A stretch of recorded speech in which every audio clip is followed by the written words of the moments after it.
Hello, everyone. Welcome to another Live with Dr. Dawn. I am your host, Dr. Dawn Camila Brown, double-boarded child lesson and adult psychiatrist. I'm a two-time best-selling author, podcaster, producer, public speaker, and media influencer.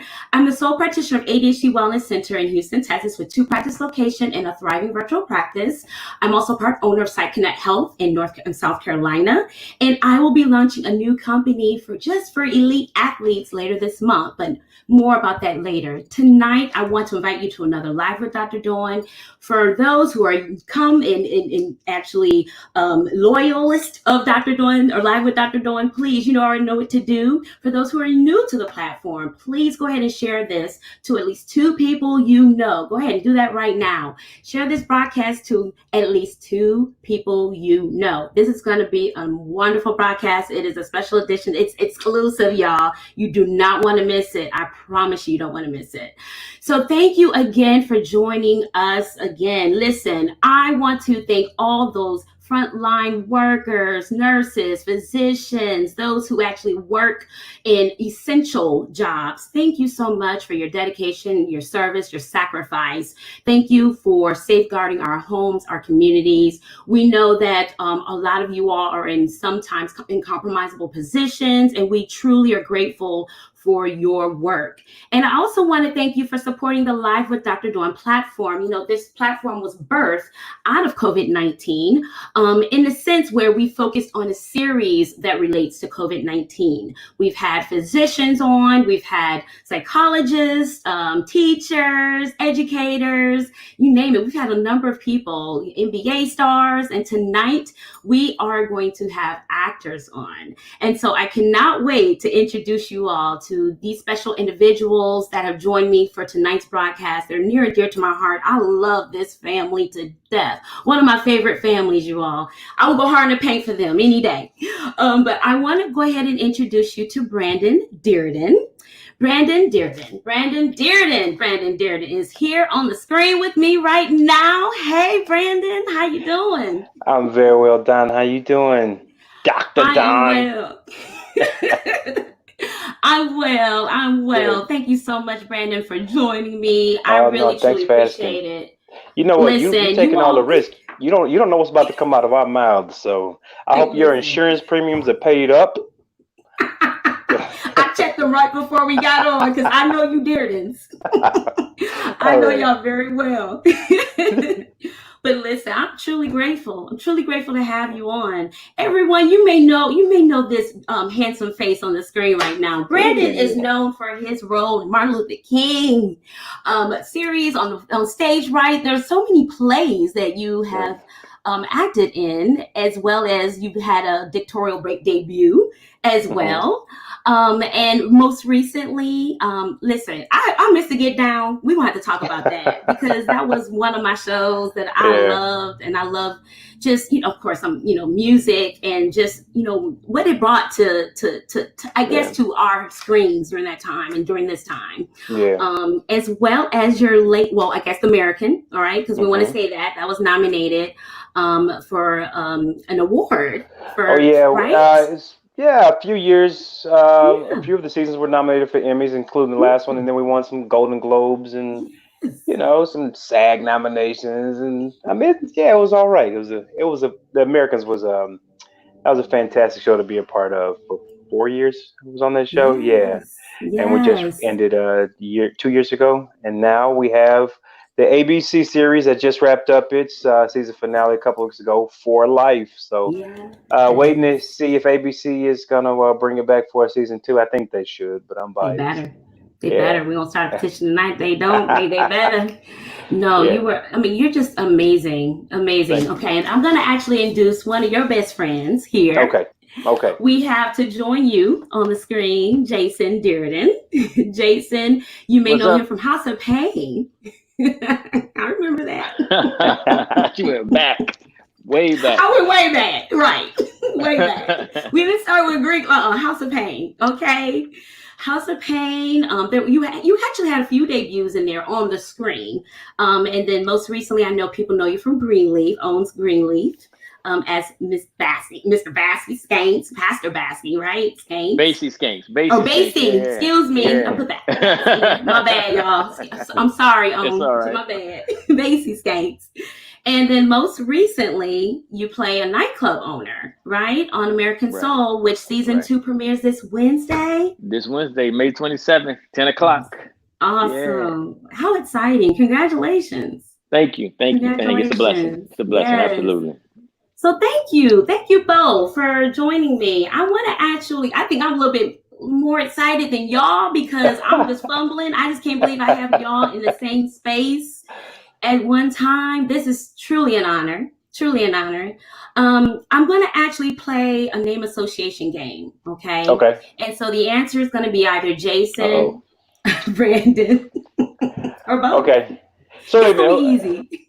All right. Do we just shout out answers, or are you going to call on one of us to answer? What do you just shout out answers. Okay. All right. Yeah. You ready? Okay. Yeah. Okay. Byron Cranston. Brandon. Bryan Cranston. Brandon. Yeah. Felicia Rashad. Jason. Mm-hmm. Me. 50 Cent. I guess me. Brandon. Yeah. Denzel Washington. That's Jason. Mm-hmm. Kenny Leon. That's both of us. Mm-hmm. Ruben both Santiago Hudson. That's both too. Yep, exactly. I think Jason's frozen. Look at him. That stupid look on his face, just frozen. Snapshot. So come on, keep asking the questions. I get them all right. Come on, what do I win, Don? Come on. You about to win real quick. Here we go. Okay. I think he's coming back. Okay. There it is. You back, Jay? You hear us okay? I think he's playing with us, Don. I think he's fine. I think he's showing him acting skills. He's a mime. You know, them people be in New Orleans just frozen. That's what he is. One of them statues. Look at him. Hey, that man deserves an award, man. Yeah, that's that new hustle. But since he can't get on stage right now or screen, he's just doing the statue hustle. I can do it too. Watch. Let's see who win. Right. Jason, I'm gonna actually kick you out, and if you can hear us, I'm gonna actually kick you out, and so you can actually go ahead and sign back in. So we'll kick him out. Or I can just have a private one-on-one session with Dr. Don so she can figure out what's wrong with me and what's wrong with actors. We all crazy. Hilarious. You're hilarious. Listen, let's start with you though, B, as we went for Jason. So tell me what actually inspired you to become an actor or to get involved in acting, to become interested? Yeah. Well, our dad, Willie Dirden, he has such a love of theater and of acting, and my mom as well. We came from a household that had a serious appreciation for live entertainment, live arts. Did you hear the question, Jason? I did not hear the question. I'm sorry. Okay. I blame my faulty Spectrum. We're putting Spectrum on blast. Oh, yo. Hey, I got you. I paid too much money for this Wi-Fi to be dropping out. During this time, when I can't go nowhere but to other rooms, it need to work in every room. You just lost your deal with Spectrum. You was gonna be the new face of Spectrum, Playboy. You just lost it right there. Oh man. Well, Spectrum. The check comes in the mail. Listen, Spectrum. If you want me to be your spokesperson for Spectrum, go right ahead. I don't have any other what they call conflicts of interest with any other. I'm not with anybody else. So come on. Yeah. Hey, so I'm gonna repeat the question, but I just want to let y'all know that y'all got a lot of love in the room. A lot of love in the room. Yes, people are here to see the Dirden. We've been very fortunate to have just an extreme amount of support everywhere we go, and people just love supporting us, and we're so appreciative. So what's up to everybody watching, listening, whatever. Hope everybody's good and happy and safe. Yes. So my first question was, who or what inspired you all to become actors? Yeah. And I was just telling Dr. Don, Jason, that, about how much our parents appreciated and loved live theater, and that kind of set us in motion. Although I do think, I mean, we have other siblings. You know, it's five kids total, and then plus all the neighborhood kids who my parents raised, and cousins, and stay with us. So, but Jason and I are the only two that actually pursue this as a career. So it's not like it was a given that you're gonna go into what your parents like to do. Neither of our parents are actual professional, actors or artists. They didn't do it for a living. So I think actually pursuing it as something of a career path, it's more of a calling, probably more like being a pastor or a minister, I think, or a teacher or a doctor. I think it's a kind of a profession that chooses you more than anything else. I mean, I would say that I think acting it can be and it should be I know for both Jason and I, and this is how we're raised. It's a very noble profession. It's a noble thing to tell these stories, for our communities, hopefully these stories that we tell, whether it's American Soul or Greenleaf or The Americans or For Life or the plays that we do, hopefully these stories have an impact that encourages you to live your life in a more fruitful way, whether it's appreciating your spouse or your children or going after your dreams and becoming a business owner like American Soul does, or love of country like with The Americans, and or understanding the complexity of humanity.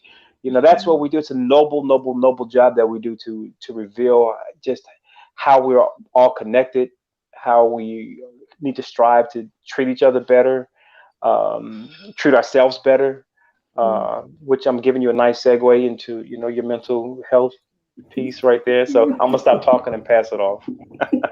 No, you're fine. You talk as long as you want. Yeah, much of what Brandon is saying, I fully believe as well. I think this industry it's a noble profession, but it's also it's an industry of service. If you approach it in that way, and I think that's the most powerful and effective way to approach what it is that we do, because we have a platform that people want to listen to, and they can receive something that will affect their lives after they receive it, hopefully in a positive way, whether it inspires you to do something you never thought you could do before, or validates or confirms what your beliefs are and how you want to approach life and approach humanity. As far as how I was inspired to take this on as a professional, just really get an interest in the art form. I think Brandon got a little more honest than I did. Brandon came out the womb saying Shakespeare, saying Othello. You know what I mean? I mean, he really did. He came out the womb and said, "To be here or not to be here? That is the question." I can see that. He's just been a performer at heart. I think I was always a creative person, just because both of our parents are creative, especially my mom. My mom's favorite phrase is like, we can make that. So I know that's right. So she's always been a creative person, and I think that trickled down to her kids, because we couldn't buy anything. We had to create. Okay, how can we make something that's just as good as in the store? But the exposure to it at an early age, because my dad was actively doing plays when we were growing up. We were going to see his plays, maybe younger than we should have, but we were exposed to this art form, this form of storytelling that impacted us. And if it didn't impact me because I was 6 years old, I could see how it impacted the audience around me. And whether I was conscious of it or not, I was exposed to it. So once I started to really get an interest in acting or storytelling, it was a familiar territory to me.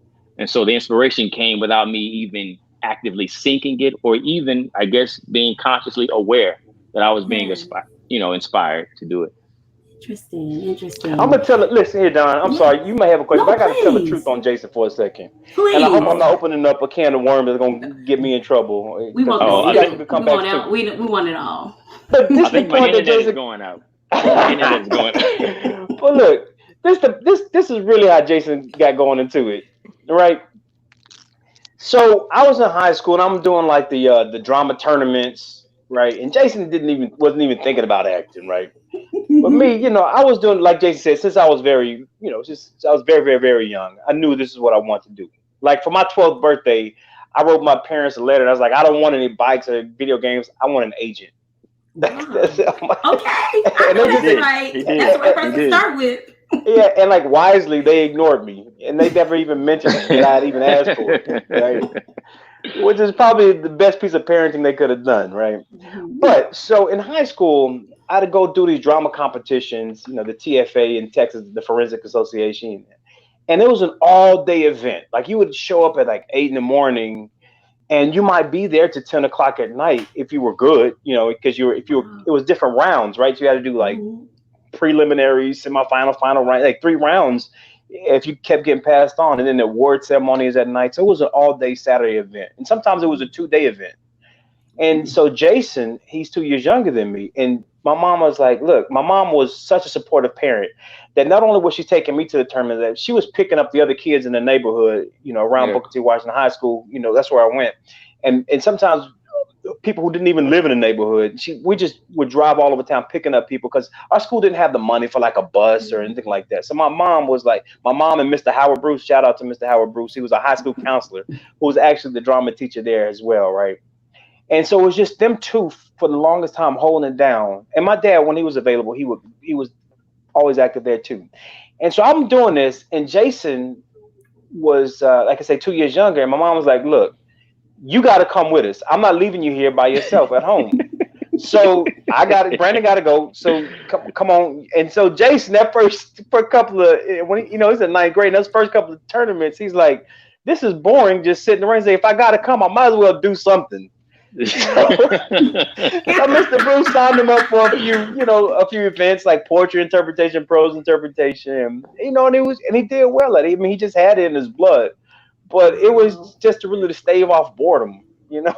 Right. It's true story. Weren't you involved in sports, right? I was basketball, baseball, football up until the 8th grade, and then even in the 9th grade, I was still a musician. I was playing the saxophone. I played the saxophone for 7 years, and then at the end of 9th grade, I just decided to stop. And so my mom was like, you got to do something after school. You need, and it's called an extracurricular activity. You got to get one of them. Okay. You got to get one of those. Right. And you know, for disclosure, when I started doing it, you know, Mr. Bruce gave me, I think, The Legend of 𝙬𝙬𝙀, the poem, The Legend of 𝙬𝙬𝙀. it was a poem that everybody recited. Yeah. But I did well, but because I had watched Brandon do these things. So my first couple of tournaments, I was just imitating what I had already seen. Honestly, and I would get second place. Oh, this is easy. I don't have to practice. I don't have to rehearse. I can just imitate what he did and bring home a trophy. So did acting come natural to you all? Like if you were given, I remember I was born and raised in Flint, Michigan, and I remember the McCree Theater. And we would all go there for the summertime, an extracurricular activity, right? I mean, we had nothing else to do in Flint. So we would, play. I played the violin too for 14 years and did some acting. And, we would get, they would write down moods and, just write down like who you would be, your role and the characteristical features. Right. And they wanted to see you bring it to, life. I mean, do you all feel that whenever you get a script that it just comes natural for you? Do you ever? I mean, and if you practice, how do you practice? I mean, I don't. Yeah. I mean, this is a gift, right? Yeah. I mean, pieces of it. I'm sorry, Brandon. You can take pieces of it are instinctual. There isn't. I believe there is an element of either you have it or you don't. That's the rawness of it, the instincts that you can follow.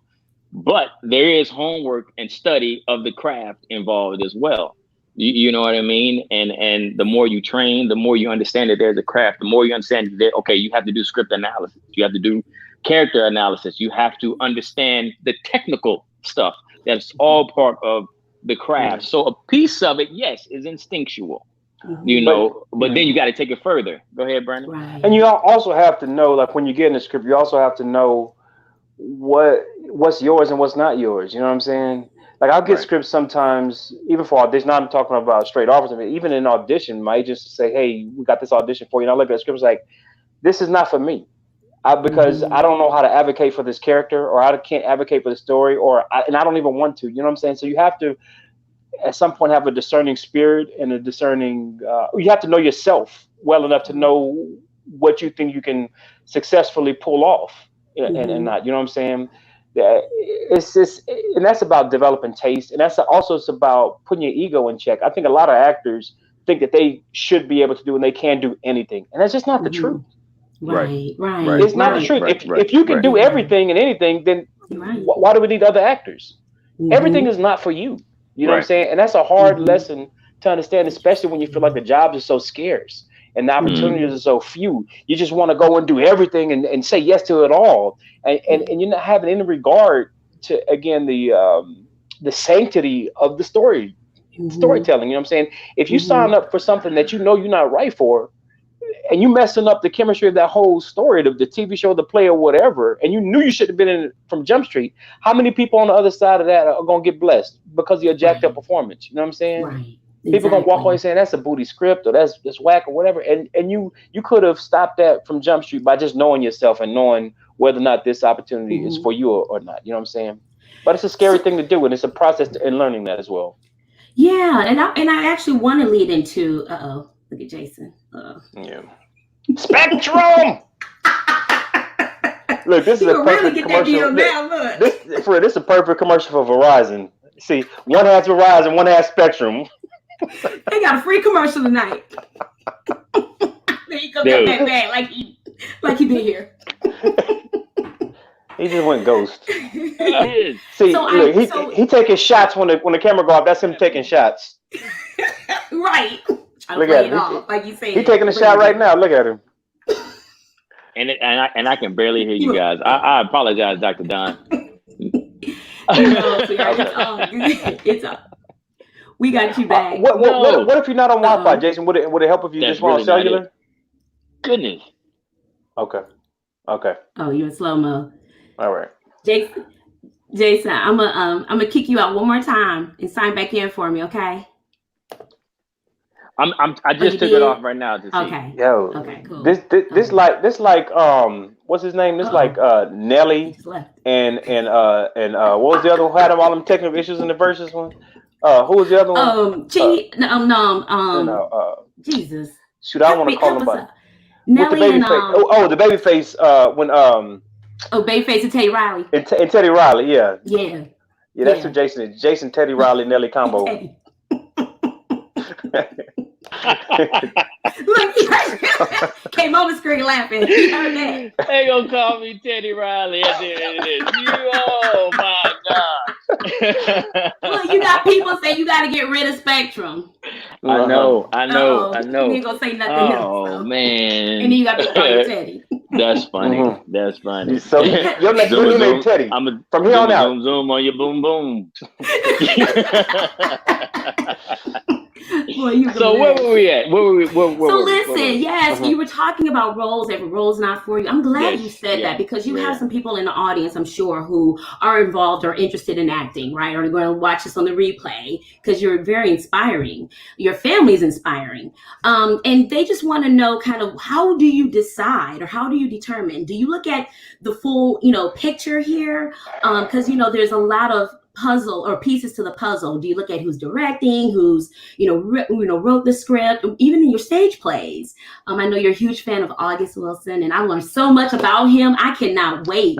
I learned so much about him over the past week in getting preparation and prepared for tonight.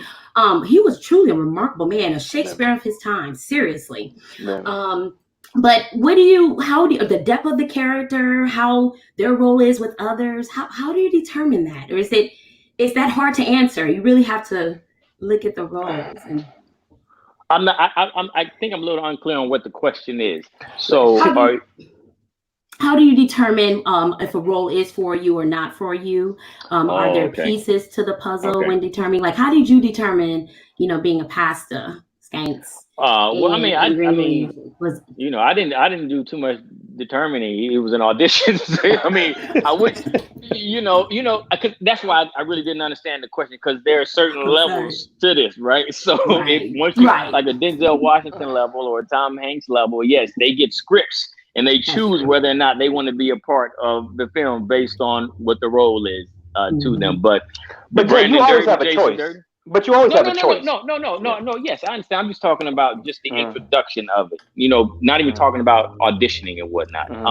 But I think if I am on that level, if the role is presented to me saying we don't need you to audition, would you be a part of this project? Then yes. I mean, you look at the totality of it all initially. Is okay. What is this story saying? Why is this story necessary to be told? How will it affect society? I always look at that. How will it affect society as a whole? And then more specifically, okay, what is the role that you want me to play? How does that person play a part in the totality of the story? What would be my character's responsibility, good or bad? What would be my character's responsibility in that? Do I find that interesting? Has this character ever been seen before? Is the character a whole, complete human being? Or is it just one note? Have I done it before? Have I done the character before? Or even if I have, is this another opportunity for me to go even deeper with this kind of character and find a deeper truth? And selfishly, how parallel does it run with my life and where I am now? And that, to me, affects my thinking of how truthful I can be with this character in this given moment. Or if I've never done it, how much can this character teach me about myself and about humanity and about life? These are all the aspects I think about. And what is this character presenting to the world about our culture? If it's African American, or just humanity in general. And if it's a negative, if it's something that I don't enjoy this presentation, I don't think, number one, I don't think it's truthful, and number two, I don't think it's a necessary presentation of who we are as a people, then I won't do it, because it will go against my integrity. And I've turned auditions down because of that. So yeah, it's a lot that you should think about as an artist, because it's forever. You know, TV and film is forever. Yeah. You know, and to add to that, you know, sometimes it's about the people who are already involved in the project, right? Because, for instance, for a TV show, when you audition, when you get the first script, sometimes that's all you have is the first script for a TV show. True. Right? True. And you don't know what this character is or where it's going to go. And so a lot of times you have to see, well, who else is involved and what else have they made? And so you can start getting a sense of their style, their, you know, and their tastes, and see if it aligns with, you know, what you're trying to put out into the world. I mean, there's certain people I'll answer the call no matter what, like Ruben Santiago Hudson, a name you mentioned earlier in that game we were playing. Whenever he calls, I'm going to pick up the phone and I'm going to do my best to say yes if I can, because I've worked with him enough. Even after the first time of working with him, I mean, you know, he is largely responsible for the career that we both have. You know, a handful of people, but he's certainly one of the person who's been a champion for us. And he's not only has been a champion for us, but he's been a champion for the culture. And he has, you know, given up so much in terms of like the easy money, fast money, or the, you know, just to that very word that Jason used, integrity, just say we have integrity, and we and we are royalty as a people. We are kings and queens here, and we should be presented as such.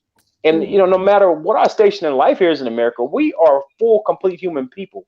And so whenever Ruben calls, I'm going to do my best to answer that call. And so sometimes it has an effect to people's body of work, and because I want to come out of the other end a better artist. I don't care if I'm playing a lead role or a minor role. I want to know that going through this experience, being away from home for so many hours, and sometimes, you know, you might be in another city for months and months and months filming a project, right, or doing a play. I want to know that I'm going to come out, I'm going to give myself every opportunity to come out a better artist, a better person, you know, maybe with a couple of dollars in my pocket, for real.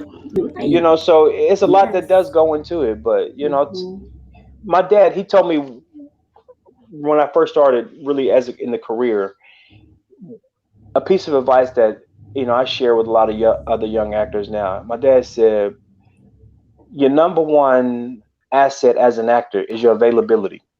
You can only be one place at one time. And so if you're committing to projects that you know aren't really they don't deserve you, right? Then you're unavailable for when those projects come along that are a better match for you. So you have to be really covetous of your availability and what you say yes to and what you commit to, because you need to be a person of your word in this business too. Right. If I say yes, I'm going to do something, then it's got to be a dang on good reason why I'm gonna back out on it, because people are expecting you to follow through with your word.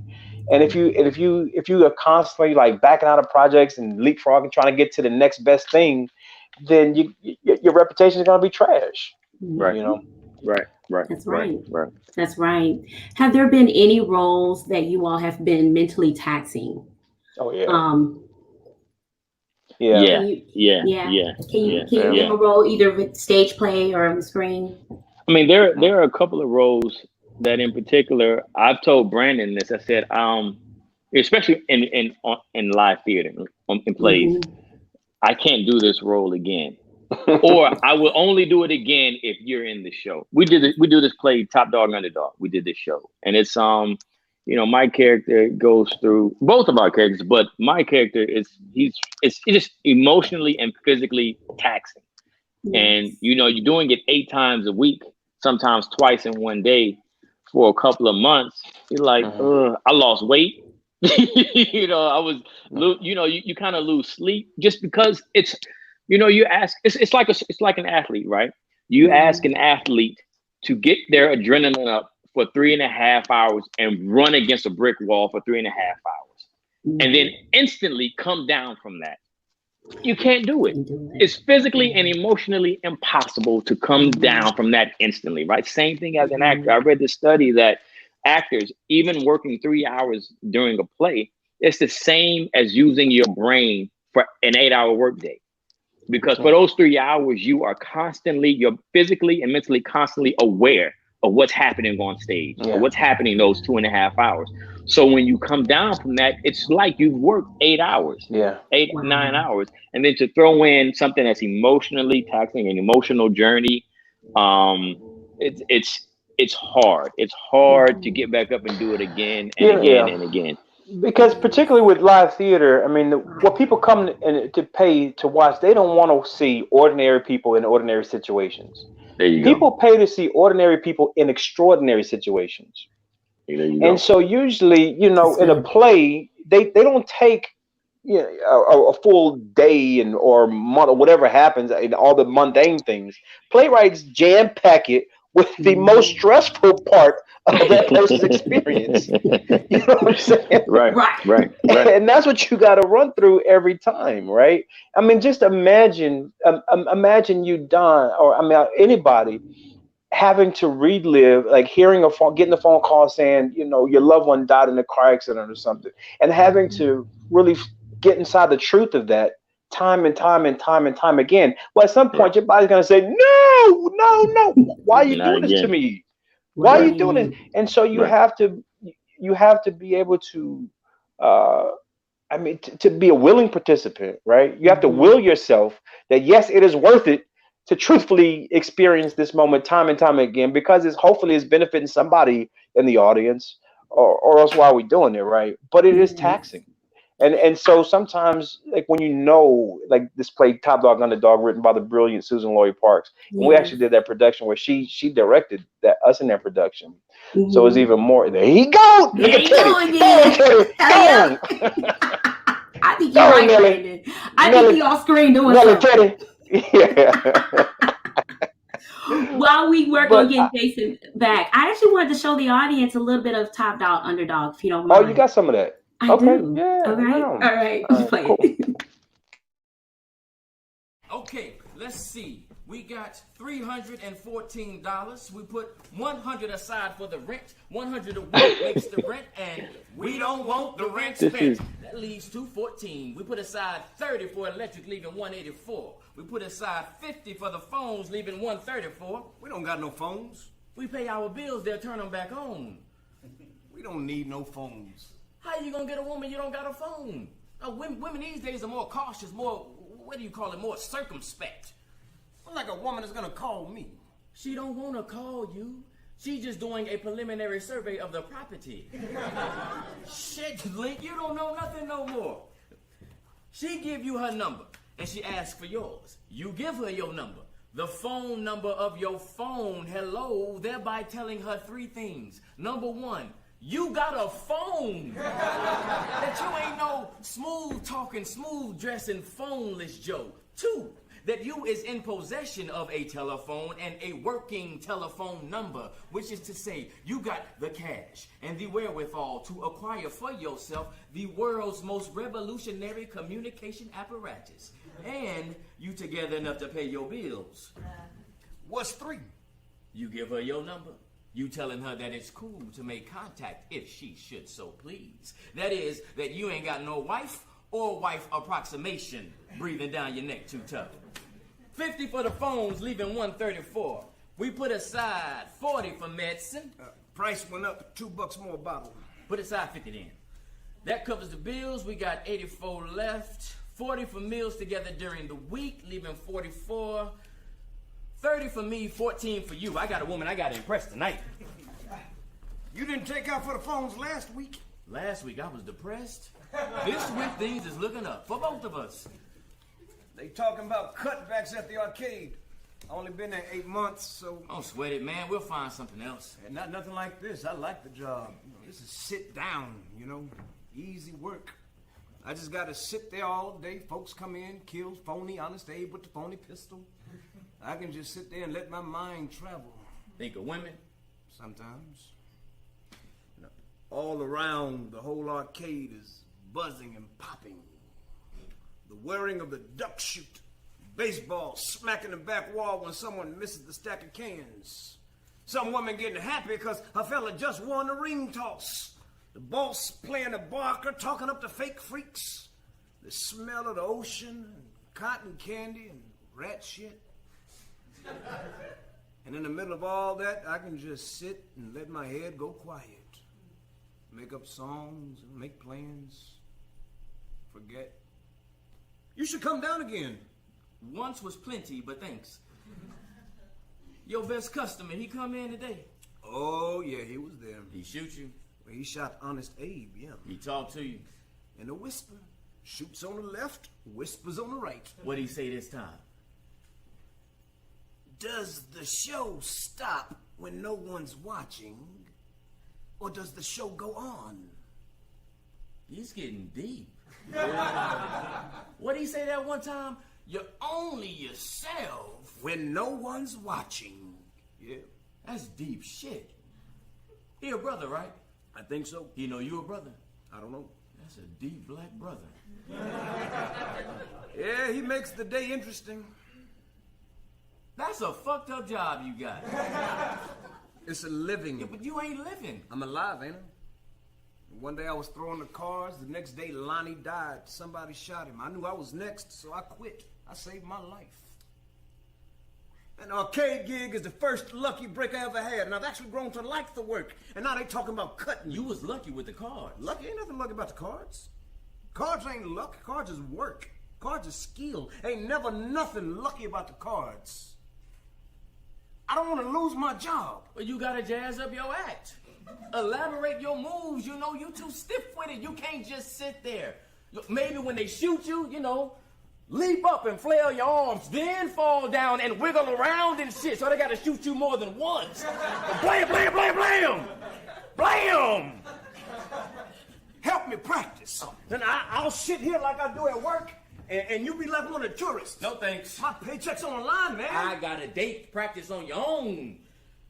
I got a rendezvous with Grace. Shit. She's so sweet, she makes my teeth hurt. I loved it. I loved it. I saw a little bit of Martin in there. I saw a little bit of 𝐒𝐮𝐬𝐬𝐬𝐬 in there. I mean, I loved it. Not knowing you all at that time. Yeah. But you have to think about your maneuvers, the emotion that you're giving to your character, the depth of how deep you want to go with it, the terminologies, because you're not just reading a script, you're adding your own, gift to, there's a lot. Yeah. And so I can only imagine, especially, this actual scene, because I kind of spoke with Miss Deborah, and she wanted to know, how do you mentally prepare for these roles or this role, both of you, in a kind of movie where, and I don't want to give it away, but I guess I'm gonna have to kind of give it away. Yeah. Mainly okay. So the two brothers, or someone ends up dying. I'll just say that. All right. Okay. Yeah. And you all are real brothers, right? And so you're playing two brothers in a role where someone ends up dying. How do you do that? How do you prepare for that emotional role? And then how do you decompress after? Because you have to make it look real, right? You have to make it feel real. Mm-hmm. Yeah. Well, I haven't done it yet, but you know, it's just You haven't done what yet, Jason?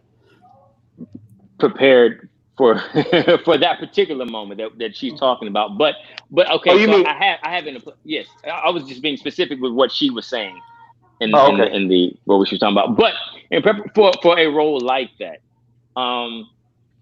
for me, I use different things because, you know, it's, for example, in the play that I had to do it in First Breeze of Summer, you know, you use different techniques, but those techniques only work so long because now I can't trick my brain anymore that this is real with that particular technique. But, you know, substitution, you know, character substitution. In the play, it was Leslie Uggams. So maybe I put my real grandmother in it, or maybe not even, you know, my grandmother, maybe just a person that's very, very, very close to me. And just fully believing and immersing yourself in the given circumstance that this person is no longer there.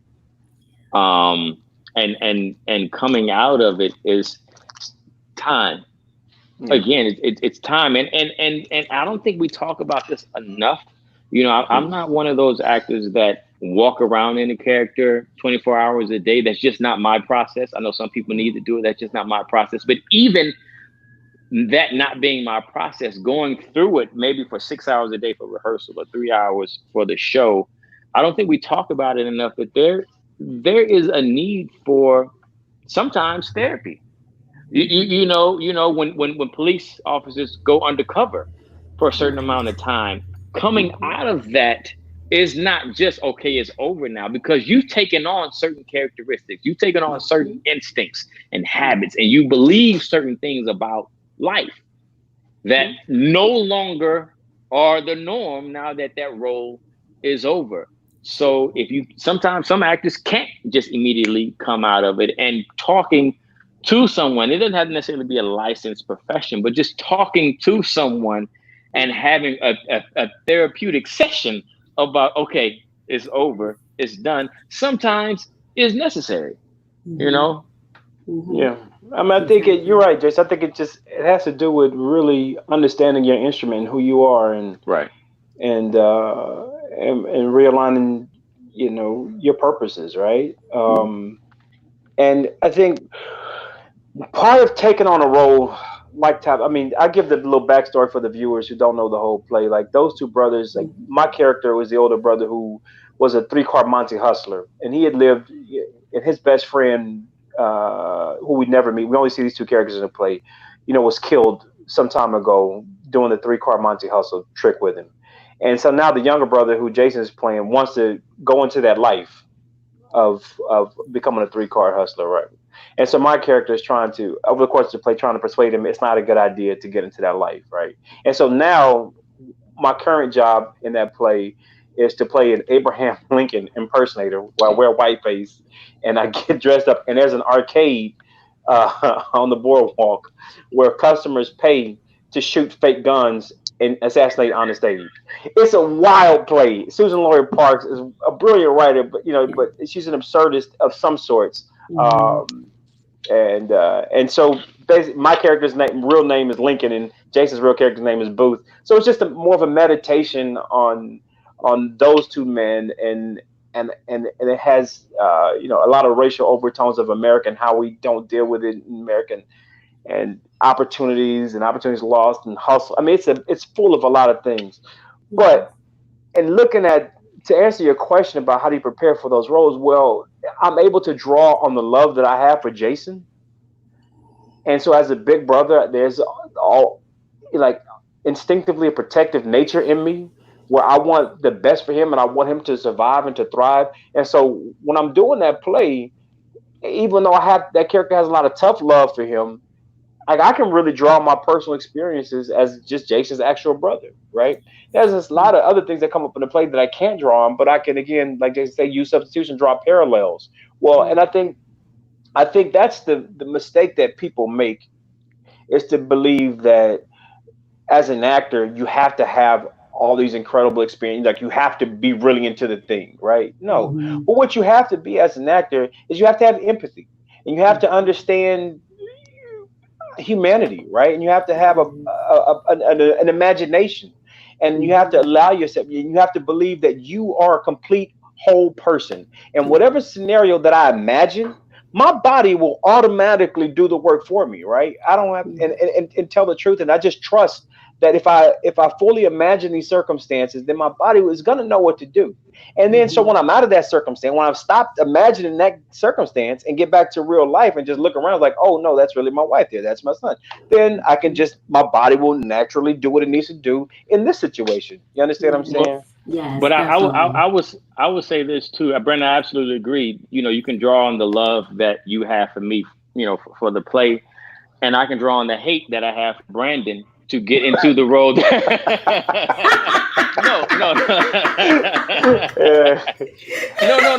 But I will say this though, and I absolutely 100% agree with what Brandon just said about, you know, giving into your imagination and your body will follow. But I will say this, and Brandon may not recognize it often. Like we did this play, Piano Lesson, and Brandon is an August Wilson play, and Brandon's character is pretty high strung the whole play. Not drugs or anything like that. It's just he really wants something. He's urgent about it, and sometimes he's not the nicest person in his communication of that desire and need. And oftentimes after the show would come down, or even when we finished the show completely, no more performances of it, he was not always the nicest person to be around. And he may not recognize that because it still feels normal for him, because he was that for 3 months. Not saying that he used any of the August Wilson dialogue, not saying he even wanted the same things, but sometimes the way he communicated was in an aggressive manner or a crabby manner.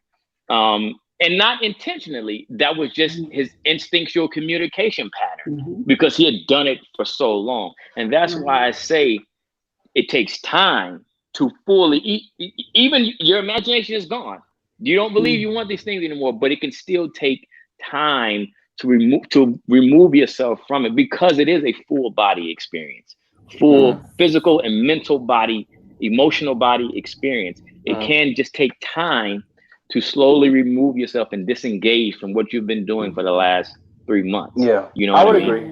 I would agree. I mean, I definitely think, you know, you're using yourself as an actor, using everything that you have inside of you to try and truthfully, you know, render this character to life. And so I would definitely agree that it probably turns up the volume of certain things, and sometimes there are unsavory things about you, you know, that your body. I agree with that, and I think that's why it's doubly important to have somebody in your life that knows you well and that can hold you accountable to your best self. And I have that in my wife and in my son. You know, my wife is just gonna keep it 100 with me all the time. She's like, "Yo, B, you know, you acting like a a-hole right now, so get to it," and just reminding you of you know, of who you really are, and because you are those things as well. When you play those characters, you are those things, or you have the capability of doing those things. You know, somebody say, "I would never do this. I'd never, you know, kill somebody. I'd never do this." You know, everybody. You don't know until you were in those situations, until you were in those circumstances. You don't know what you would do. You know, and that's why sometimes when I'm teaching acting, I never, you know, one of my least favorite things I hear from acting students is, "Well, my character would never X, Y, Z." How do you know? How do you know? How do you know they would never? You know? Anyway. And I think one of the examples that I like to use that probably everyone knows is the Joker role, right? We've had some outstanding actors who played that role and have actually interviewed, after the role, how they felt, how they prepared for it. And, the Joker is known in, the psychology world, that, potentially be like a schizoaffective, a person who may have psychotic symptoms, maybe, bipolar. So there were manic states, and then there were depressed states and psychotic states. And so in order to get prepared for that role, I mean, you heard some of the, many actors of that in this role say, how far they went, without sleeping and, wanting to know how mania feels and not eating and, what it was like. And lost a lot of weight. I mean, it was just very taxing. And so it's just so interesting how you see, and not just the Joker, but how you see these different roles and how much weight you have to lose in a period of time to play this one role, how much you have to gain, and how much that will play on your own personal mental health. And so I'm so happy to hear you all advocate for communicating with someone that you love, someone that knows you well, maybe even a professional counselor, because that's so important, especially for your job and your careers. Yeah, a lot of people who don't do this as an art form, as a craft. I hate when people say, I'm going to do my acting thing. Yeah. You know what I mean? No one says I'm going to do my psychology thing. I'm going to do my lawyer thing. So they view it as something that's just a thing that you can jump in and jump out of, as opposed to viewing it as an actual profession, as a career where you go to school, you learn the craft. And there's rules to this thing, you know what I mean? And I forgot my so what you see, people when great actors do it, they believe, people who are not actors think all we're doing is imitation. And it's the furthest thing from that. Imitating is getting someone's sound and physical body movements just like that person, but not going through any type of emotional connection of why that person sounds and moves in that manner. Right. You know what I mean? It's a very inspirational process versus a presentational process. You know what I mean? Yeah. Well said. And and in order to do that, I think it always is best when an actor is, healthy off screen or off stage. You know what I'm saying? That you're practicing practicing to be your best self away from the job too. So you can prepare yourself. I mean, it's just like an athlete, right? You can't not go to the weight room and train and run and then expect to play your best on Sunday. It's just not possible. Right. And the same is true with us. I mean, there are I know a lot of tortured actors because this business will do it. I mean, the amount of rejection that everybody, I don't care who you are, I don't care how successful you are, you're going to get disappointed. You're going to have major rejections. You know what I'm saying? Nobody's immune to it. And when you get those rejections, it's not like just a project falling through where you didn't get it. What those rejections are telling you, and sometimes how we translate is like, they didn't want me. It's something about me. Not that, it's a million and one reasons why you won't get a job or why a job doesn't come through, whatever, or you'll get bad reviews or the box office will tank or the show will get canceled. There's a million and one reasons. But we as actors, more often than not, I'll make a generalization, we take it personally because we're using ourselves to create. Right. Now mechanic, right, or another profession, you have tools that aren't of you, and there's a set playbook. Okay, you do this, and then this should happen, right? Either the thing turns on or it doesn't turn on. If you're an electrician, right? That's your work, right? It's an on off. But it's so subjective in what we do is that when somebody judges it or somebody says they don't like it or it's not right, then that it's not about that piece that's outside of you. They're talking about you. Right. You know what I mean? And so you have to find ways to even though it is subjective, to keep it objective. Like, okay, they're talking about me, but they don't really know me. This has nothing to do with me, who I am as a person. That maybe my skill set is not the best skill set to tell this story. And you have to, again, knowing what we were talking about earlier, knowing when a role is for you and when it isn't for you. You know what I'm saying? Well, and that's somebody else's opinion. You know what I mean? And it doesn't make them right because they have that opinion. Exactly. You know, and it doesn't mean that you are less valuable as a human being, but it's so easy as an actor to internalize that and think, It is. oh my God, I'm worthless because I am my product. You know what I'm saying? Right. Well said. Well said. Right. So I'm a You're huge touching fan. lives out here. I mean, you know, Yes. I've done years of counseling on and off. You know, sometimes it's about the business, sometimes it's not. But mostly it's just so I can interact and go to that next audition with my head held high, with a sense of value and pride that nobody can take away. That no rejection, no bad review can take away that I do have value. You know what I'm saying? Amen. But that takes work. It takes work. Amen. Amen. I'm going to kind of go back to family, if that's okay. Is there anyone in your family that you will all like to act with? I know you act with your father, I believe, right? In the same way, right? Yes. The Raising the Sun, correct? Okay. Is there anyone else in your family that you would like to act with? That I would like to act with. Or that you would think would be great on the screen or on the stage, or? Let's see. Well, I mean, eventually, you know, if he, and I think he'll keep an interest in it, but who knows? You know, I love to be in one of Chase's movies. My godson, my 6-year-old. My godson. Yeah. You know, one of Chase came out born. He's another Shakespeare, Jason. Right. He is talented. But we have some old tapes, old clips of some really wonderful, you know, just master artwork performances from James Dirden. Oh yes. And we actually have some right here. Show it, Dr. Don. No, just kidding. Well, you know what? Let's see if somebody can actually say something. Yeah, you're funny, huh? Y'all real funny. What's up, man? What's up, dude? What's happening? What's happening? Man, I have to have the Dirden boys on. No disrespect on the terminology boys. Y'all know it's a term of endearment, but come on. Dirden boys, all three of y'all in one space. This is an honor. What is that on your shirt, James? You can't read? Quarantine and Chill, COVID Chronicles. Oh my gosh. He done got the t-shirt. I hate it. I want one, James. Please. I got you. I want to know what it was like growing up in an endearing home. Can y'all give us a taste of what that was like? Just straight up foolishness. I was the quiet one. Who was the quiet one? Me. Okay. I can see that. I'm not the center of attention. Yeah, he's right. He was. I was pretty quiet too, but James was quiet. James was really quiet until he went to Xavier. Yeah.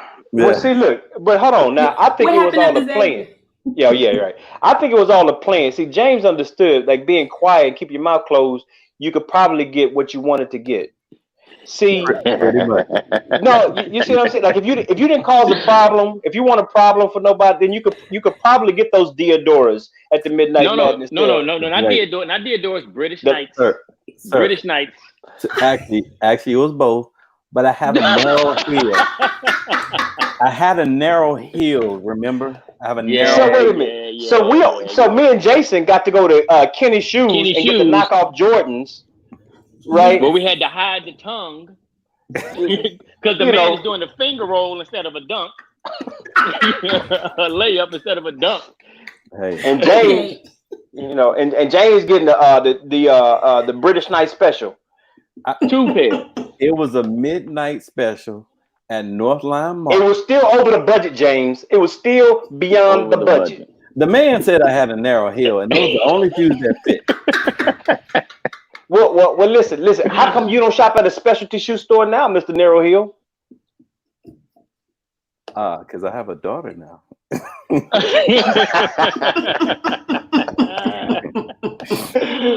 My budget is $40 now. Yeah, well, this is very true. Mine is too. So, Brandon, can you tell us about the clothes in the tub story?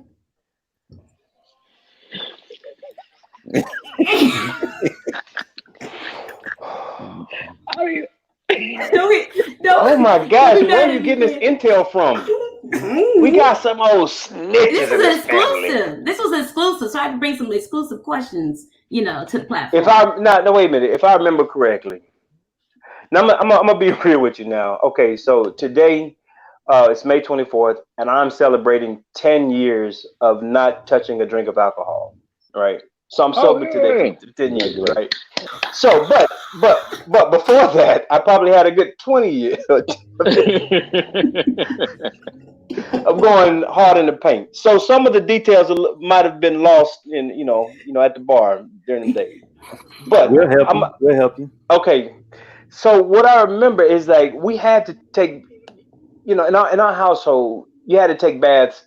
You had to double up sometimes on the bath time. Am I getting that right? The bath water. Yeah, the bath water, right? You had to double up. We have 5, 6 kids in the house sometimes, and so you couldn't run 6 different baths. So 2 people had to, get in there together. Yeah.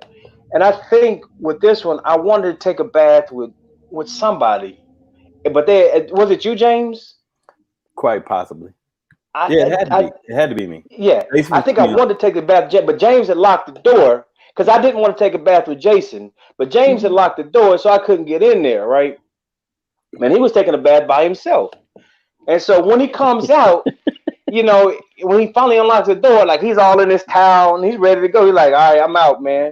And I just got so mad that I took all the clothes and just started throwing it. I had a terrible temper. I'm throwing all the clothes in the bath water, the old clothes and the new clothes, the pajamas they were supposed to put on. Then I didn't stop there, though. See, you only mentioned the clothes, but I'm going to go ahead and keep it 100.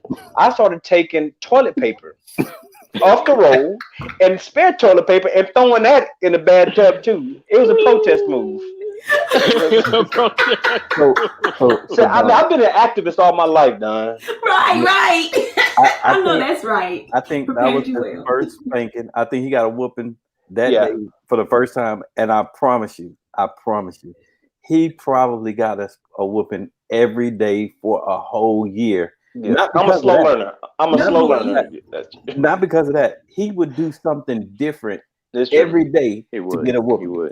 He would. He learned from his mistake, but he would do something different every day to get a whooping. Now listen. I'm gonna say this: our parents were not abusive because he got us spanking every day. I don't want nobody calling CPS and all that. That was not the case. Nobody was abused in the house. Limitations. Yeah. Brandon had ample time in between spankings to go put on 3 pairs of pants so it didn't hurt as much. Like you did.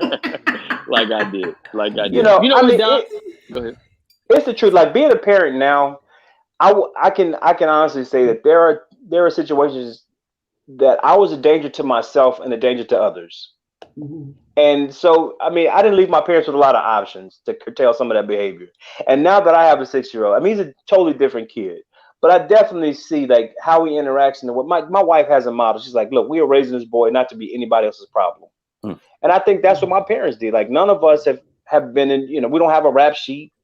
We all are productive members of society. We all are generally liked as people. And I think from my journey, that was necessary. Laying some of that wood was necessary. I'm not saying all of it was necessary. I still contend there was one where I was misunderstood. One. Which one was one? Oh, you know which one it was. Brandon is very athletic.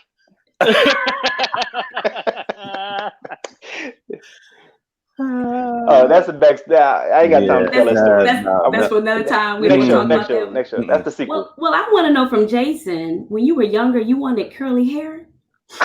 Oh man. I'm gonna tell you what. That's a situation where I probably could use therapy, Dr. Don, over this.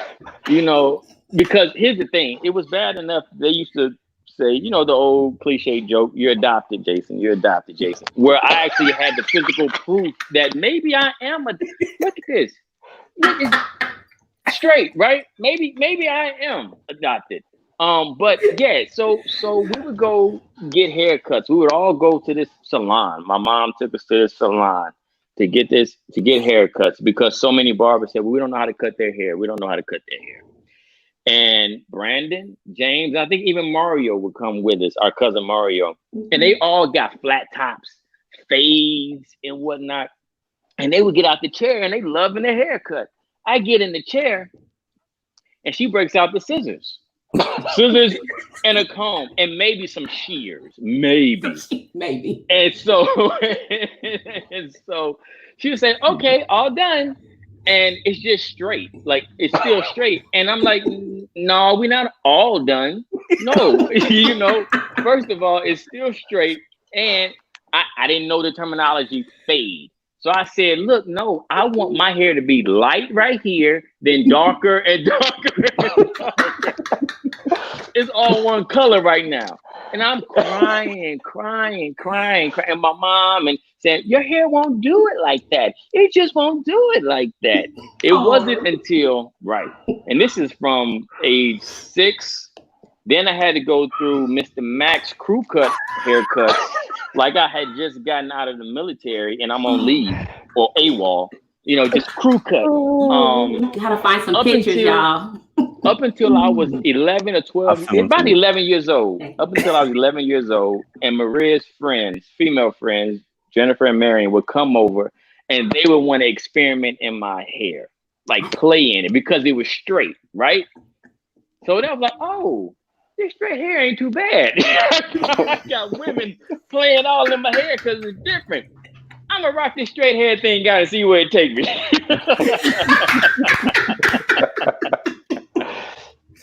No, that's right. Oh my gosh. Oh, I can only imagine being in your house at a young age. Wow. So your dad was an actor, and he was involved in a lot of August Wilson's plays, correct? I mean, he admired him. Is that right? He did. I think he did act in one of. He acted in, I guess, 2 of them. Or no, 3 of them. Yeah. 2 Trains. Yeah. Mm-hmm. Yeah, Disney, yeah.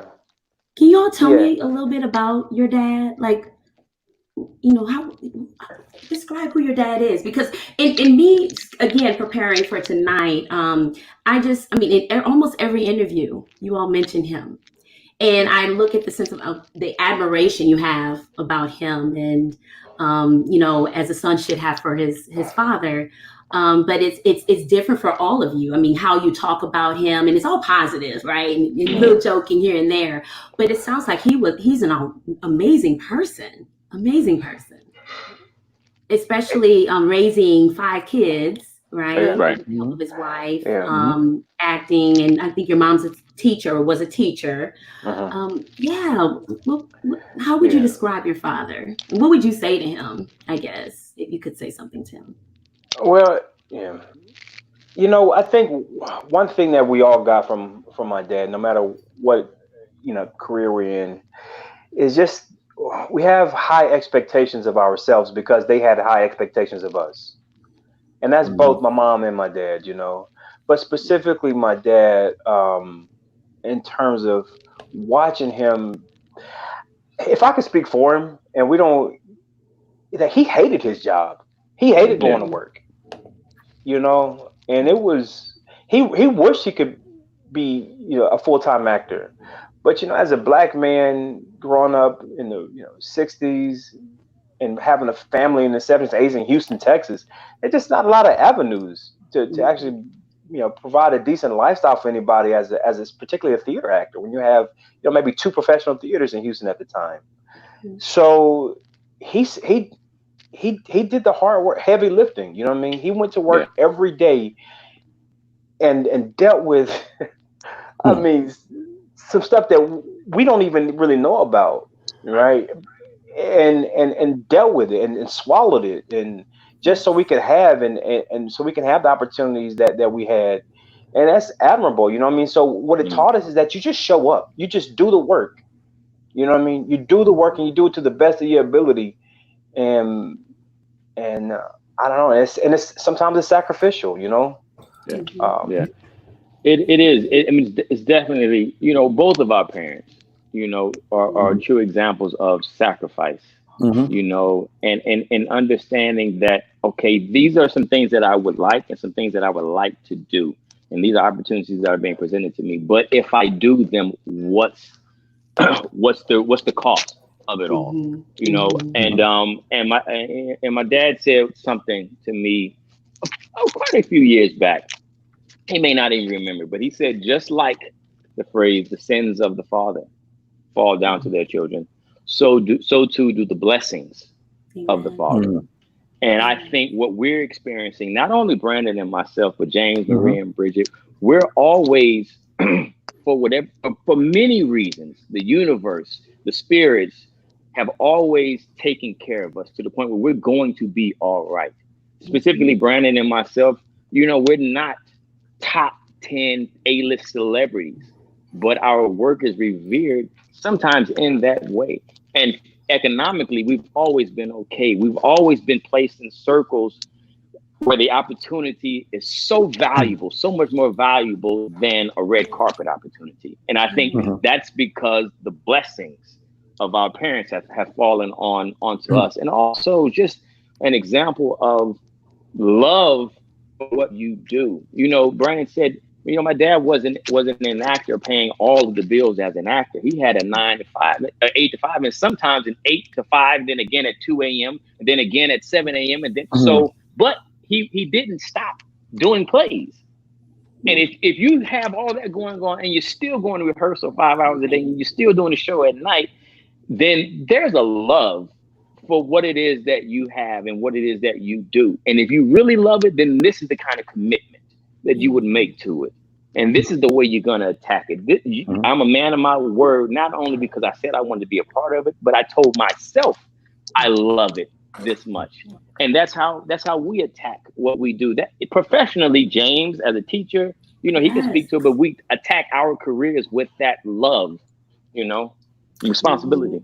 You know, it's funny. Our dad had a conversation with our brother-in-law, and I don't even think my dad knows I know about this conversation, but my brother-in-law asked me, he said, how did you raise 5 productive members of society in this environment? And my dad's response, and I'm paraphrasing, he told him, you know, I know both sides of the track.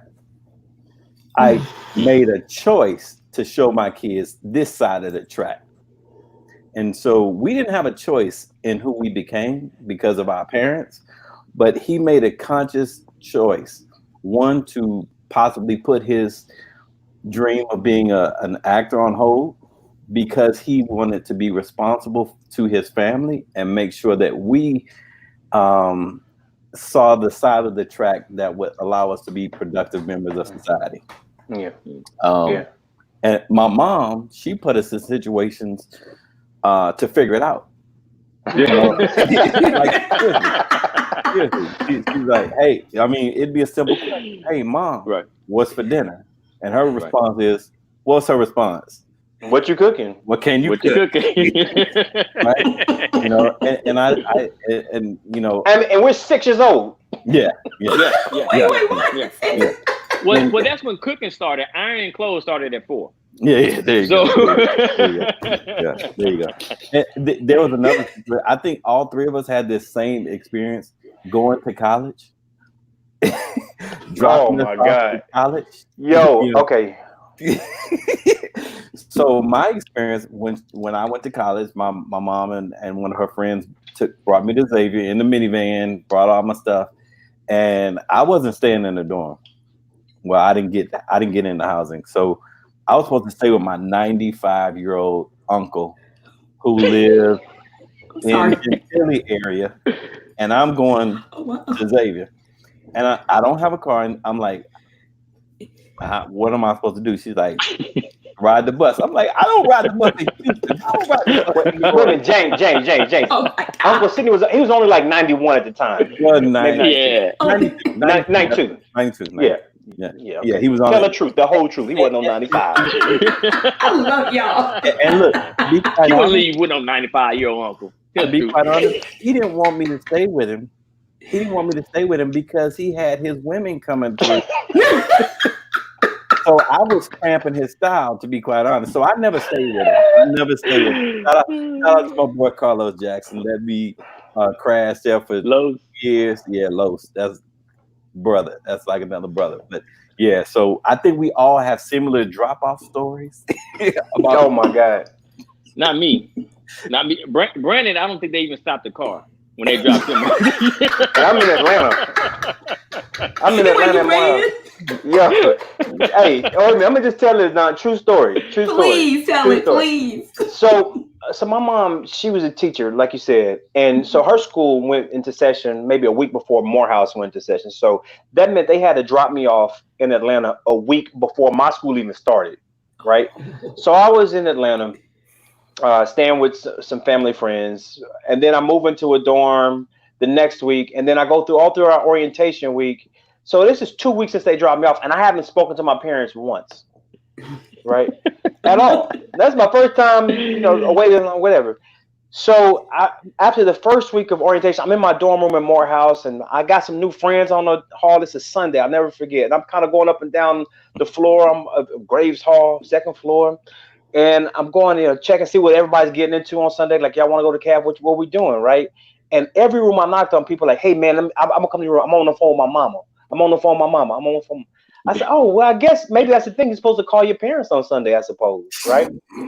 So this is before cell phones, right? This when long distance plans and everything. So I call her. I pick up the phone. I call my mom. My mom answers the phone, and she says, I said, hey, Mom, it's Brandon. She says, what's wrong? I said, nothing. I said, it's, I just letting you know that, I'm okay. I'm in my dorm room. It's all going good. Just want, And she says, oh, okay, bye. I said, wait, Mom. I said, bye.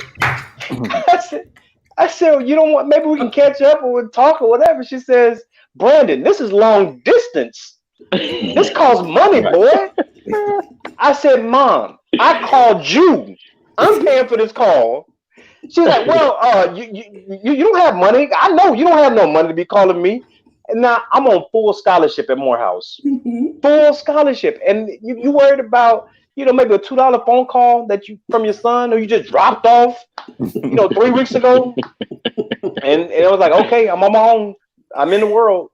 Here we go. Did your dad respond similarly or the same as well? Or I mean, he has this, he just kind of has the same expectations for us they've kind of softened up over the years, especially now they have grandkids. They want to talk more and they get mad at me for not calling and they know it's free now because it's cell phone plans. Right. So now they all both get mad at me. I'm the worst with communication. But, one thing I will say again about their parenting style is that they made sure that there were consequences to our actions. Where a lot of parents would bail out, their kids and they try to protect their kids.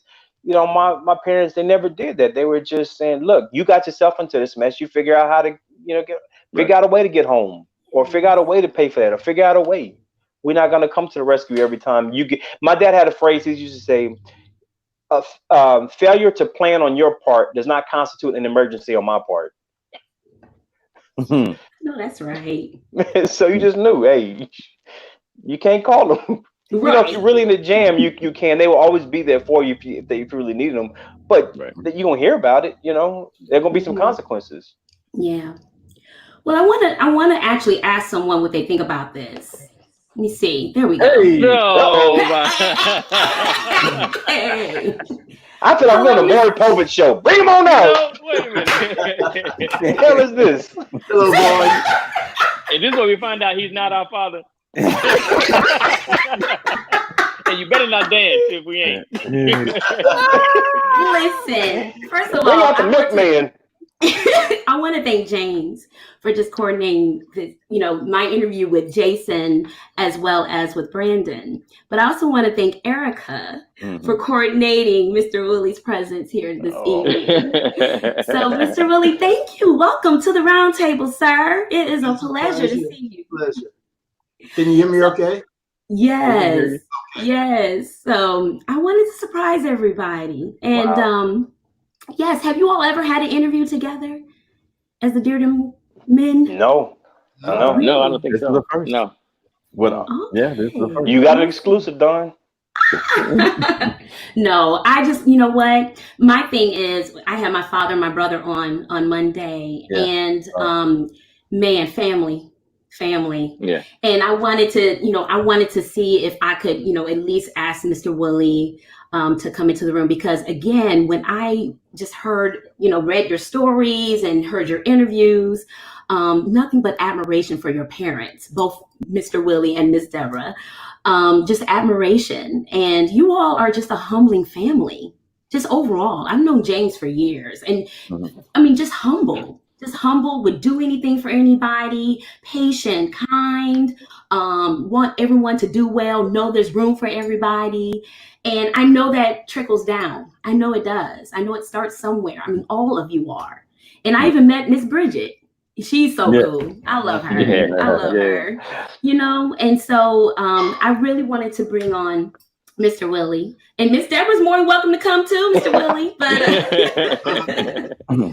But Mr. Willie, I know that I can only imagine how proud of Jason and James and Brandon and Bridget. I mean, all your children, how proud you are, because how they speak of you and the sacrifices, the commitment, everything that you've been through, you and Miss Deborah, to make sure that you raise fine children. And these gentlemen are amazing scholars, masters in acting. And James, he's a mathematician. I mean, how did you do this? How did you and Miss Deborah? I got to give my wife most of the credit. I'm coming.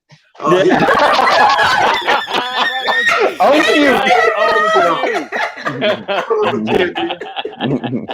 I heard so much about you all. It's just so nice to see you.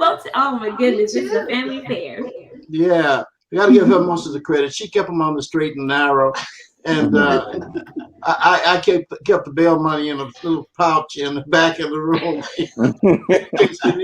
The only one, Brandon needed it more than anybody else. But go ahead. So we're very proud of all our kids. They've all done well. My wife had a saying because when she was teaching in their early years, she was teaching at an elementary school, and they went to school where she taught. And she would say to them every morning, "Don't you embarrass me." And so that became a lifelong lesson. No matter what you do or where you go, do not embarrass us. Right. Yes. And have they embarrassed you? No. Yeah. No, Well, there was this one time in third grade where I threw a rock and it hit a teacher. Wait, what happened, Jason? In third grade, what happened? Me and Justin Williams, we were just playing, and he threw a rock at me, and it hit me. So I found a rock, and I threw it, and he ducked. Well, when he ducked, there was a teacher behind him, Miss Lyons, and it hit her in the ankle. And she looked at me and said, "Did you just throw that rock at me?" I said, "No." Can you do the rap, Brandon? Brandon, do your rap. Do the rap about it, Brandon. I don't even remember it. Do you remember it? I remember it. But she took me, the teacher took me to my mom's classroom and said, "This is what happened. Your son just threw a rock at me." And she looked at me like, "Now, Jason, I know." And so I had to apologize. I had to apologize to her, to the class. And yeah, I didn't throw it at her. It just happened to hit her. Right. I love it. What do you all as parents, can you tell me what you're most proud of when you think about your children? You want to go with that, Debbie? I am, and I say it all the time, I'm most proud that they are good human beings. So when we go to see Brandon and Jason, especially, to do a show, it could be off Broadway, on Broadway, and big name stars may come up to you and say, your kids are such fantastic actors, but they're really nice people. And that makes me feel so proud that they are nice people, that people want to be around them, that they that when they say they're going to do something, they're going to do it, which is what we used to always say. Once you commit to something, you can't drop out. When they were playing sports, I'd say, well, if your grades drop, you can't play. Baseball, basketball, whatever. I said, so they better not drop, because you must play. Because if you don't play, they're not going to have enough players on the team, and that's not fair to the team. So they really had no out. You know, they had to. They had no option. And I have to say, all 5 of the kids, you know, they all are so good people. They share, they volunteer their time. You know, you never hear anything bad about them that you're ashamed of, you know. So whether they're teachers like Maria and James, or Bridget, who's done a little bit of everything, hair and excellent hairstylist, even though she's not doing it now. But I mean, they all, when they commit to something, you know that unless there's an emergency, they're going to follow through. And so I think that's what makes me most proud, is that they are men and women of their word, and they're just good people. Yep. Yes. Wow. Don, if I could backtrack a little bit, Please. you were having a conversation with Brandon and Jason about the psychology of an actor. And I have a saying, as I teach, I coach a little bit young actors coming along now. And I have a saying that if you get 10 actors in the room and ask each of them to give you a definition of what an actor is, you get 15 definitions. But the one I use most is that an actor is someone who is either brave enough or foolish enough to walk away from reality in search of the truth. The brave find their way home, and the foolish get lost in the trees of the forest of fantasy. Which basically means you got to know who you are before you venture onto this path of finding the fantasy in the play or the production or whatever the task you're about to take. And if you know who you are, you can always come back to you. Wow. And that's what makes these characters that we see and we admire and we love, that you all have done on the screen, you know, on the stage. You bring truth to that character because you are your truth selves. Yeah. You know, anyone can pick up a script, any actor, I'm sure, and read and try to emulate, like you were saying earlier. But that's what makes a gifted actor. And I love it. I love this. I love it. Wow, this is amazing. I'm speechless actually right now. I'm very speechless. Because, you know, our community needs to see this. You know, I always talk about 2 kids because I'm a child psychiatrist. So I'm, you know, always trying to, you know, inspire kids, encourage them, motivate them if they don't have support like this, you know, and just try to just give them hope, you know, that there's a way, that you have a mentor that, you know, still's encouraging people. And no, parents can be wonderful parents. You know, you can see how they've raised these bright minds and these gifted kids and things of that nature. But I'm just talking about community right now. Yeah. Our Black community, I know, is proud of this family. Because I mean, I know how I feel, and I'm seeing all these comments and people that we know that know you all. I mean, you all are just amazing people. God bless you all. God bless you all. Speaking, thank you, Dr. Don. But speaking of community, I want to be clear that our community and the community that our parents put us in and demanded us to be a part of is also a reason why you feel the way you feel about this family. Yeah. You know, our neighborhood support, our love for each other, which when we were growing up was predominantly Black. You know what I mean? It was a working class neighborhood that was predominantly Black, and the way it was a community. Yeah. You know, That's right. and the way it continues to be a community. I get text messages or emails all the time saying, I just saw you on Greenleaf, or I saw Brandon on For Life or whatnot. Just the love and the support that we all have for each other has played a major role in who we are as people and how we go out and treat people, our communities in New York, in LA, in Houston, in Smithville, you know, because what the environment that we were reared in. Mm-hmm. So shout out to the community that we were reared in. Shepherd Park Terrace. Shepherd Park Terrace, that's right. Yeah. Amen. Amen. Amen to that. Can I ask you, Mr. Willie and Miss Deborah, if there is a role that you would pick of Brandon and Jason that just that you felt was the best, you know, in your perspective, regardless, I mean, the best, of course, is subjective, right? There's so many reasons why you thought that role was awesome and in how they did that character. Can you let us know which ones you would choose? Well, it would be a toss-up between what they did in Top Dog, Underdog, and what they did in The Piano Lesson. Yes. There'd be a toss-up between those because they ran the range of emotions in both those shows with such energy, and you could not take your eyes off them. You understand what I mean? Yes. You were focused on them and you were invested in their outcome. What happened to them in the storyline? Mm-hmm. Although I don't have a clip of them exactly, I would like to show a clip from that, if you don't mind. Okay.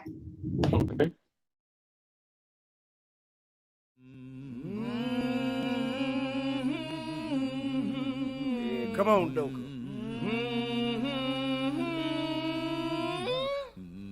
Yeah, Doka know this one.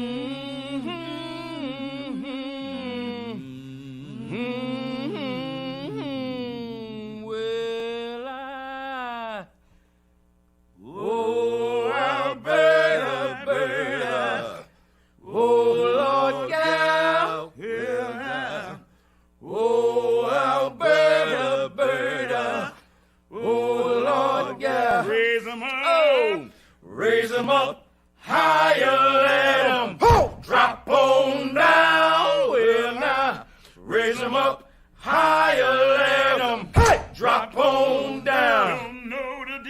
Don't know the difference when the sun goes down. Well, don't know the difference when the sun goes down. Come on, Berta in Meridian and she living at ease. Well, now, Berta in Meridian and she living at ease. I'm on old Parchman's got to work or leave. Well, now, I'm on old Parchman's got to work or leave. Yeah, oh, Alberta, Berta, oh, Lord, yeah, oh, Alberta, Berta, oh, Lord, yeah, well, when you marry, don't you marry no farming man, well, now, when you marry, don't you marry no farming man, yeah, every day is a Monday, hold hand up in your hand, well, now, every day is a Monday, hold hand up in your hand, well, now, when you marry a railroad man, yeah, when you marry a railroad man, yeah, every day is a Sunday dollar in your hand, well, now,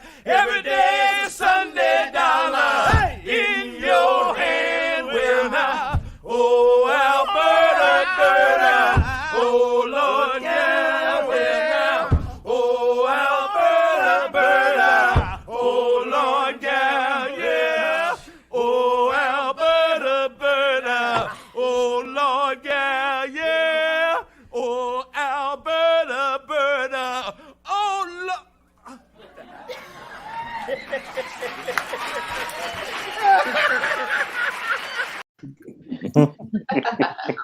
Wow. Can you all tell us about what that scene was about?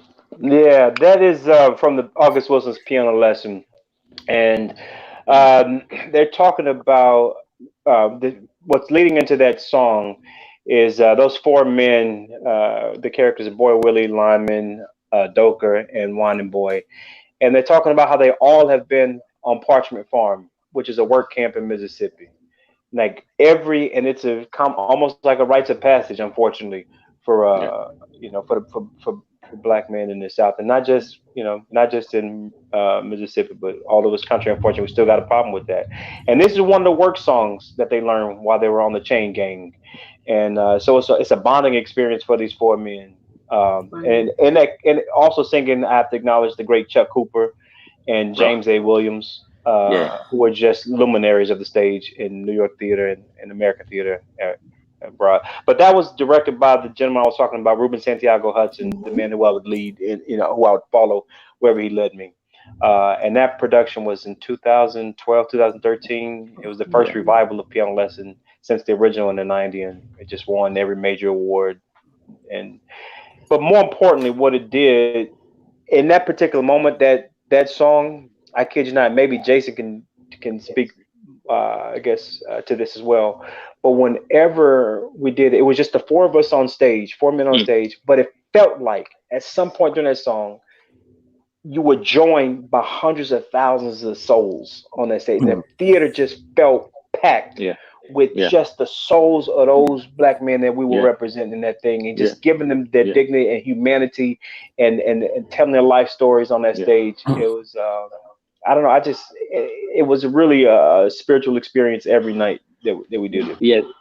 That moment, every single night, that moment is the memory that's lifted from the play. When you talk to audiences who saw the show, they love the show, but they lift that moment because of what Brandon was saying. It wasn't just four voices singing a song. It was, and it was the way we were led to that moment by Ruben, and our understanding again of the responsibility and the depth of the characters and the stories in that particular moment, and what it meant beyond this story that we were telling in 2.5 hours. This was again the culture on display, both good, bad, and ugly. The culture on display, the connection that you innately have as men, as African Americans, to something. And the play was set in the 1919. Do a Piano Lesson? No, 30. Yeah, no, 1936, 30. Almost 100 years prior to when we did it, and you still feel that connection because the spirits, the souls, and the meaning of that song, and the weight that you put on, or the weight that you accept in doing this play and doing these roles, are felt in that moment, definitely, and the audience can feel it and share that experience as best they can in that moment. It's a powerful moment. Yes. I know I've had you all for so long. I just have 2 more questions, if that's okay with you. I don't know. I'm getting an email from Spectrum saying it's about to go out in about. About to cut off. No, we're good. We're good. Thank you. When I mentioned the name August Wilson, can you tell me what you think about, how you feel? All of them. You know, he for me, he is, I always say this, his work, his words are the first remembrance of storytelling that I remember in my lifetime. And I didn't understand what all of the words meant, but me as a child really understanding theater and that I was going to see a play, I remember it the most seeing one of his plays, which I think the first one was Ma Rainey's Black Bottom. And I was like maybe 8 or 9 years old. But that he was my introduction to theater and the art of storytelling. And he's been my career. You know, I honestly would not have the career that I have without his words, without his love for our people. Yeah.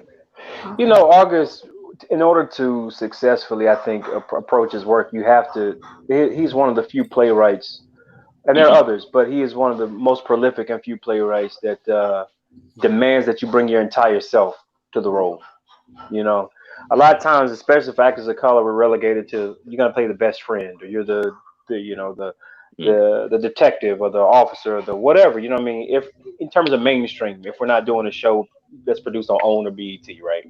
Mhm. Uh, so I think all of no matter what character you play in the August was in Canada, he wrote 10 plays that chronicled uh, life for African Americans, and none of them are set in his hometown of Pittsburgh, Pennsylvania, which makes it really unique and really special to see this one community, this small community in the Hill District of Pittsburgh, Pennsylvania, to see it through from the 1900s, the 10s, the 20s, all the way up into the 1990s. So he's got 10 plays chronicling African American life, right?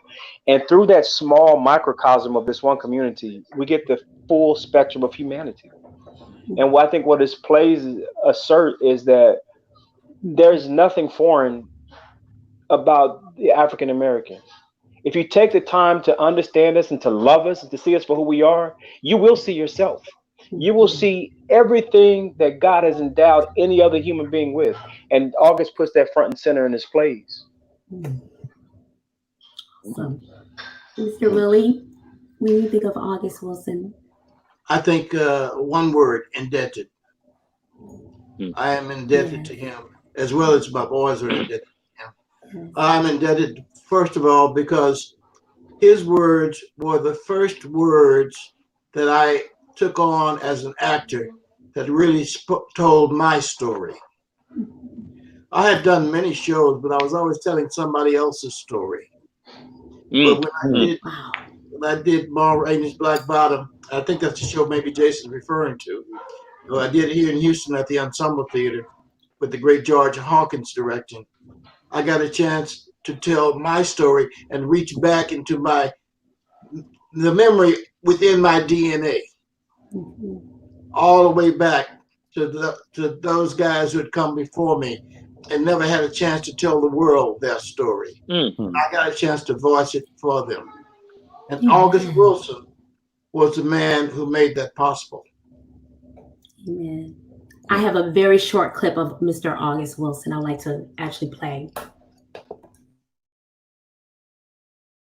If you look back over your plays, are there certain themes that seem to be coming back consistently through your body of work? Yeah, I think so. Well, I mean, one of the themes is the idea of connecting to your history, the idea that in order to construct the present and construct the future, you have to know who you are and who you have been and where you're coming from and how you fit into the larger picture. And I think that connection in terms of Black American life, that connection with our ancestors, with our grandparents even have been broken. And it has to be, because I look at it and I say that they have gone through life and they have mapped out life. All their ideas, every conceivable aspect of life has been like mapped out and handed to us and say, this is the way to live in the world. And that book, if you will, does not say to kill somebody over $15 worth of narcotics. You see, that book does not say that you disrespect your elders, etc. So I figure we don't know what's in the book, because if we knew what was in the book, then you know what I'm saying, that connection has been broken. And when my daughter, when she went to Morgan State, her first year, and she called me up and said, "Oh, Daddy, so I joined the Black Action Society," or whatever, the black organization was called, and we're studying about Timbuktu. I said, that's good, but why don't you start with your grandmother and work your way back to Timbuktu so you can understand who you are. Yes. And if you want to get your connection with Timbuktu, you got to go to your grandmother, and you'll get to Timbuktu and the great empires of Africa in the meantime. Yes. But you also know better who you are, having made that journey. So start learning about your grandparents and make that connection. And then, and so in all the plays, I think the one idea is you got to go back, as Aunt Esther, who's 322 years old, in 2 Trains Running, said, if you drop the ball, you got to go back and pick it up. Ain't no need to keep running, because if you get to the end zone, it's not going to be a touchdown, because you got to have the ball. Right? So my whole thing, if we drop the ball, let's go back and pick it up. And I think each of the plays in its own way says that. There's very important connection with tradition that I feel is essential to understanding who you are. And if you're going to plot any kind of future, you have to know that. Yes, yes. How? I think he was very successful in his mission. Yes. Oh, yeah. And yes, and I see that in the Dirden family as well. That you are successful. You will always be successful because you know who you are. And you know there's a mission, a God-given mission. And you all are living it. And we're very proud of you. We're very proud of you. Thank you. Thank you so much. Yes, for just giving us your gift, and for representing our community proudly in all the many facets and acting positions and mathematicians and hairstylists and teachers and educators and dancers. Yes, dancers. Man, I mean, you all are a wonderful family, God-gifted family.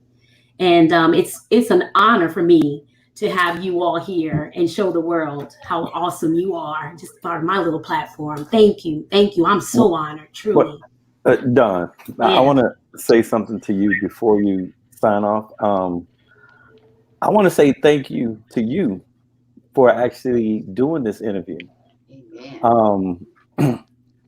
I've been watching your interviews, and especially during this time of quarantine, but I was sitting here watching the interview you did with Reverend Cosby with my wife, and I said, at the end of the interview, I said, Erica, I want Dawn to interview Brandon and Jason, if she would. And I didn't text you that day, but I think it was like maybe 2 or 3 days later, I texted her, I said, Dawn, would you be interested in doing an interview with Brandon and Jason? I felt like you just, you did a wonderful job with that interview and the interviews you've done prior to that. And I said, Dawn would be a perfect person for Brandon and Jason to interview together. So I want to thank you for accepting, and I appreciate it. Thank you so much. Thank you for saying yes. Thank you for thinking of me. Yeah. Yes, I appreciate it. I'm new to this, but I'm just like, God is in control.